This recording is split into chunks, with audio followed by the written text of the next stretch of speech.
Ang guys, hindi kinuha yung aking basura dahil may isang linggo yata ako, mula nung umulan ako hindi nakapagbigay ng pera sa kanila.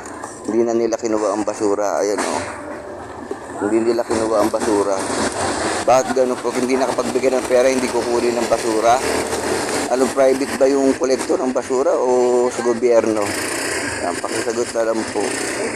Ganun yung mga yan pagka hindi nakapagbigay ng pera hindi nila kukunin ng basura ayan kung hindi ako nakapagbigay itong mga nagdaang araw dahil masama ang panahon, mahina ang benta ng palamig yung mga basura namin hindi na kinuha. Sabi ko naman mag-intay-intay bibigyan ko uli sila.